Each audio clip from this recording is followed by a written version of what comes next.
Hello, my Cancers. Welcome to your horoscopes for June. There is a lot happening this month. I'm going to be talking about the top 10 transits of June, and then at the end, I'm going to pull a card that gives you some extra insight and extra advice about how to handle this month. So, let us begin. We're going to start with Saturday, June 3rd, and I'm going to pull up your chart. Nice. Okay, Saturday, June 3rd, we have a full moon at 13 degrees Sagittarius. So, my Cancer buddies, imagine that the full moon is lighting up a spotlight on your daily routines and your health habits. You might find yourself focusing a bit more on your to-do lists, maybe even realizing that you've been neglecting that yoga class or salad making. It's like the universe is saying, hey, let's take a look at your well-being for a minute. Huh? And hey, lighting a candle to let go of any bad habit or work stress is perfect for this full moon vibe. There's also a culmination that's possible with coworkers, some drama with coworkers if you are involved in that sort of thing. Also, there is some sort of culmination happening with pets if you have pets in your life too. Things to consider for this full moon, but I recommend lighting a candle that releases bad habits or work stress or things that are ruining your day-to-day life. Ruining it. A couple days later, Venus enters Leo. That is on Monday, June 5th. And we love Venus in Leo, but on Monday, June 5th, when that happens, Venus will immediately oppose Pluto in Aquarius. So Venus will be taking a stroll in your second house of finances, self-worth, material things. It's having Venus in Leo is like having a personal cheerleader that's saying like, you're worth it. And so is the fancy coffee. And so is the bed and the couch you want to buy and that new car. But watch out because, like I said, we have a bunch of good luck happening with money for you while Venus is in Leo. It will attract money and material things a lot easier than usual. But the day of the ingress on Monday, June 5th, might be a bit more intense because it'll oppose Pluto. So it could stir up some intense feelings about debt or money or resources or shared money with somebody else. Maybe realizing like you're not okay always picking up the lunch tab in a relationship you're in or something like that. Things to consider. But Venus will be in Leo for a few weeks, so you can definitely enjoy the extra abundance that will come at you. All right, so thirdly, Sunday, June 11th, we have a couple things happening. We have Pluto retrograding back into Capricorn, and we have a Mercury ingress into Gemini. So let's talk about Pluto re-entering Capricorn on Sunday, June 11th. So Pluto will be retrograding back into your 7th whole sign house, and this is kind of like an old flame coming back into your life. Not literally, of course, but you might find yourself reevaluating some past relationships or partnership issues. It's like digging up old relationship patterns to finally put them to rest over the coming months. It's not going to happen that day, but it's about transformation and it might get a little bit intense. So there might be some intensity happening with your relationships, with your clients, with your bestie, whatever your one-on-one interactions are. Some intensity happening there and maybe some power dynamics that you're going to have to move through.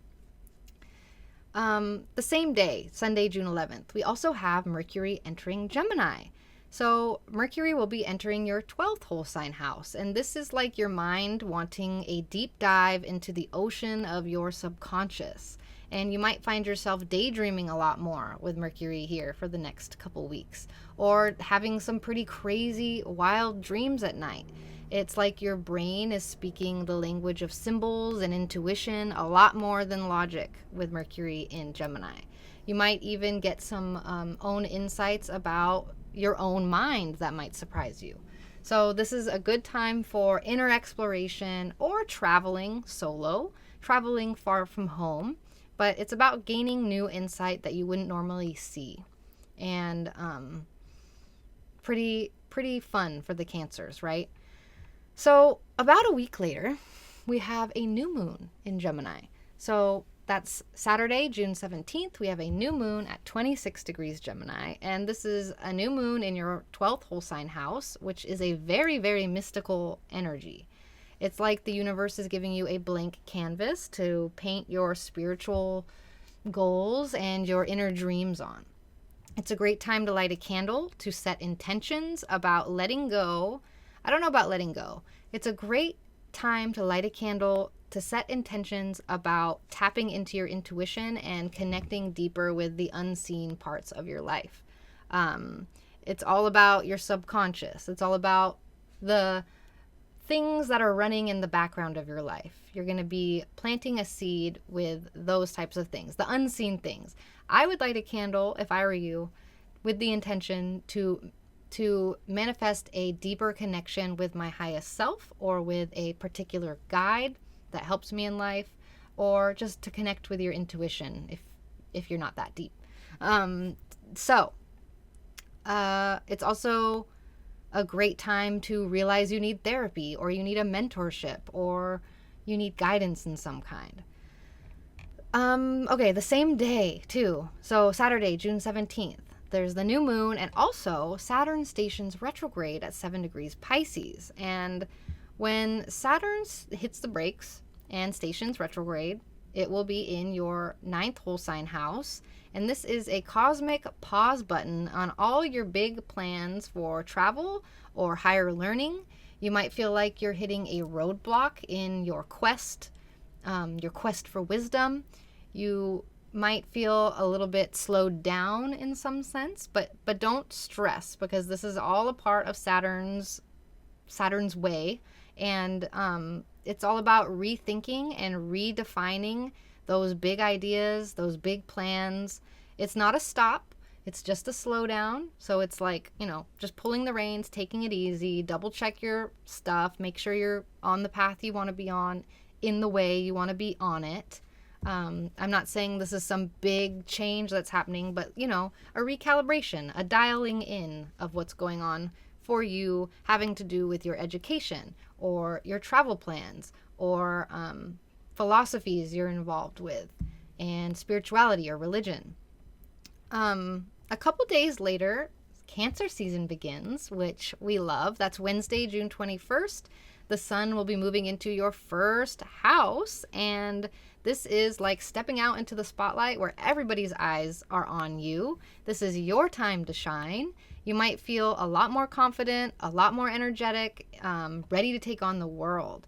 It's a definite good time to show off your personality and to make a big splash. Strut your stuff, enjoy the attention.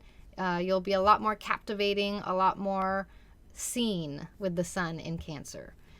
And then a couple days later, 5 days later, we have Mercury following suit and also entering Cancer. That's on Monday, June 26th. Mercury enters Cancer. So Mercury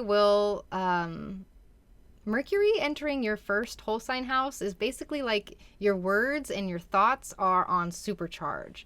You'll find it a lot easier to express yourself and express your ideas. They'll be flowing a lot faster than you can keep up with. It's like you have the superpower to communicate, and everyone is all ears. So remember just to think before you speak, because with Mercury in Cancer, your words have extra impact for the next couple weeks. The last day I want to talk about is on Friday, June 30th. We have two big events happening. We have Neptune stationing retrograde at 27 degrees Pisces, and we have a Mercury Cazimi at 9 degrees Cancer. So the week, due to Neptune stationing retrograde, the last week of June will maybe be a little bit foggy, maybe a little confusing. Maybe you might feel a little bit lost, or lethargic or dissociated. But there is a light at the end of the tunnel on Friday. So I'm just talking about the last week of June. Neptune will be slowing down because it stations on Friday. When a planet stations retrograde, it has to slow down before it stops to change direction, just like switching gears in a car. So the week leading up to Friday, June 30th might feel a bit foggy, confusing, lethargic. You're given a chance to rethink perspectives, your philosophical beliefs, putting them under a microscope a bit. It's definitely a chance to rethink your personal truths and maybe peel back some illusions that you've been living under. And you might find yourself questioning things a bit more at the end of the week, in a good way. It's about discovering what really resonates with you, basically, on that deep spiritual level. And you get help from the Mercury Cazimi the same day on Friday, June 30th. We have the Cazimi at 9 degrees Cancer, and this gives your communication skills a major, major boost. So while you might be kind of foggy all week due to Neptune slowing down, feeling kind of confused about what to do next, confused about the way that you think about things, and then on Friday, we have the Cazimi and Neptune finally stations. So there's a light at the end of the tunnel. On the 30th, you are going to have extremely boosted communication. It's the universe handing you a megaphone, and everyone's listening what you have to say. You might find yourself being extra persuasive, extra insightful, channeling things for people. So if you got something to say, Friday, June 30th is definitely the time to say it because your words will be gold on that day. So let's see what the card has to say for your month. The Three of Autumn. So this is a card about following your passion when it comes to your career. This is a material card. This is a card that encourages you to be the best at what you do. It encourages you to get compensated for the creative talents that you put out there. It also encourages you to work with others, work in groups, groups of three, the Three of Autumn. So you and 2 other people working on a project. So this is a great card about telling you to follow your passion and to work on being the best at what you can do and then getting paid for being the best at what you can do. This is about putting your mind, putting yourself, your mind, your body into learning and working towards what you want to do. All right, and that wraps up your horoscope for June. Thank you so much for joining me. If you enjoyed this video, please give it a thumbs up and hit that subscribe button for more astrology goodness. If you are hungry for even more astrological insights, you can join my portal for exclusive weekly or monthly forecasts and horoscopes. You can book a one-on-one consultation with me, or you can become a member of my wonderful Discord community. So check out the links in the description to get started, and take care, my friends. I will see you next time. Bye!